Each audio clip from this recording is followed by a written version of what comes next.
सबसे पहले मेरा आप सभी को प्यार भरा प्रणाम।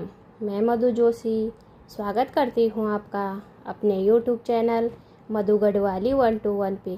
तो दोस्तों, आज की वीडियो में मैं आपको श्रावण मास की कृष्ण पक्ष की कामिका एकादशी व्रत कथा सुनाऊंगी। आप भी मेरे साथ श्रावण मास कृष्ण पक्ष की कामिका एकादशी व्रत कथा का श्रवण कीजिए। कथा ध्यान पूर्वक और पूरी जरूर सुनिएगा। कामिका एकादशी व्रत कथा। कुंती पुत्र धर्मराज युधिष्ठिर बोले कि हे भगवान, मैंने आषाढ़ माह के शुक्ल पक्ष की देवशयनी एकादशी का सविस्तार वर्णन सुना। अब आप मुझे श्रावण मास के कृष्ण पक्ष की एकादशी की कथा सुनाइए। उस एकादशी का नाम क्या है तथा इसकी विधि क्या है? इसमें कौन से देवता की पूजा होती है? भगवान श्री कृष्ण बोले कि हे राजन, इस एकादशी की कथा कहता हूँ, तुम ध्यान पूर्वक सुनो। एक समय इस एकादशी की पावन कथा को भीष्म पितामह ने लोकहित के लिए नारद जी से कहा था। एक समय नारद जी ने पूछा कि हे पितामह, आज मेरी श्रावण माह के कृष्ण पक्ष की एकादशी की कथा सुनने की इच्छा है। अतः अब आप एकादशी व्रत कथा का विधि सहित सुनाइए।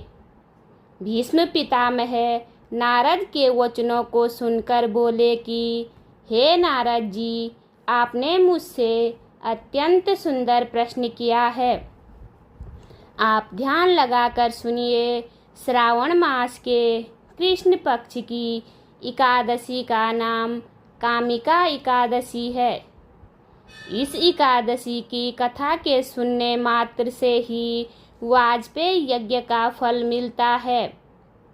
कामिका एकादशी के व्रत में शंख चक्र गदाधारी विष्णु भगवान की पूजा होती है।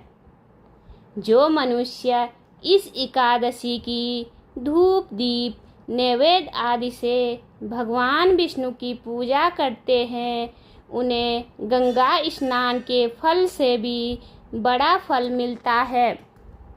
सूर्य या चंद्र ग्रहण में केदार और कुरुक्षेत्र में स्नान करने से जो पुण्य मिलता है, वह पुण्य विष्णु भगवान की भक्ति पूर्वक पूजा करने से मिल जाता है। श्री विष्णु भगवान के पूजन का फल समुद्र और वन सहित पृथ्वी दान करने और सिंह राशि वालों को गोदावरी नदी में स्नान करने के फल से भी अधिक होता है। संसार में भगवान की पूजा का फल सबसे अधिक है। भगवान की पूजा का फल श्रावण मास के कृष्ण पक्ष की एकादशी के फल के बराबर है। अतः भक्ति पूर्वक भगवान की पूजा न बन सके तो श्रावण मास के कृष्ण पक्ष की कामिका एकादशी का व्रत अवश्य करना चाहिए। आभूषणों से युक्त बछड़ा सहित गोदान करने से जो फल मिलता है, वह फल कामिका एकादशी के व्रत से मिल जाता है। जो उत्तम द्विज श्रावण मास के कृष्ण पक्ष की कामिका एकादशी का व्रत करते हैं तथा श्री विष्णु भगवान की पूजा करते हैं, उससे समस्त देव, नाग, किन्नर, पितृ आदि की पूजा होती है। इसलिए पापी से डरने वाले व्यक्तियों को विधि विधान सहित इस व्रत को करना चाहिए। संसार सागर तथा पापों में फंसे हुए मनुष्यों को इनसे छूटने के लिए कामिका एकादशी का व्रत करना चाहिए। कामिका एकादशी के व्रत से समस्त पाप नष्ट हो जाते हैं। संसार में इससे अधिक पापों को नष्ट करने वाला कोई और उपाय नहीं है। हे नारद जी, स्वयं भगवान ने अपने मुख से कहा है कि मनुष्यों को आध्यात्मिक विद्या से जो फल मिलता है उससे अधिक फल कामिका एकादशी का व्रत करने से मिल जाता है। इस व्रत के करने से मनुष्य अंतिम समय में अनेक दुखों से युक्त यमराज तथा नरक के दर्शन नहीं करता। कामिका एकादशी का व्रत तथा रात्रि के जागरण से मनुष्य को कुयोनि नहीं मिलती और अंत में स्वर्गलोक को जाता है। जो मनुष्य श्रावण मास के कृष्ण पक्ष की कामिका एकादशी को तुलसी से भक्ति पूर्वक श्री विष्णु भगवान की पूजा करते हैं, वे इस संसार सागर में रहते हुए भी इस प्रकार अलग रहते हैं। जिस प्रकार कमल पुष्प जल में रहता हुआ भी जल से अलग रहता है, भगवान की तुलसी दल से पूजा करने का फल 1 भार स्वर्ण और 4 भार चांदी के दान के बराबर है। श्री विष्णु भगवान रत्न मोती मणि आदि आभूषणों की अपेक्षा तुलसी दल से अधिक प्रसन्न होते हैं।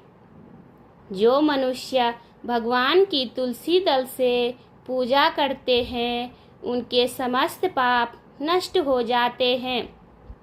हे नारद जी, मैं भगवान की अत्यंत प्रिय श्री तुलसी जी को नमस्कार करता हूँ।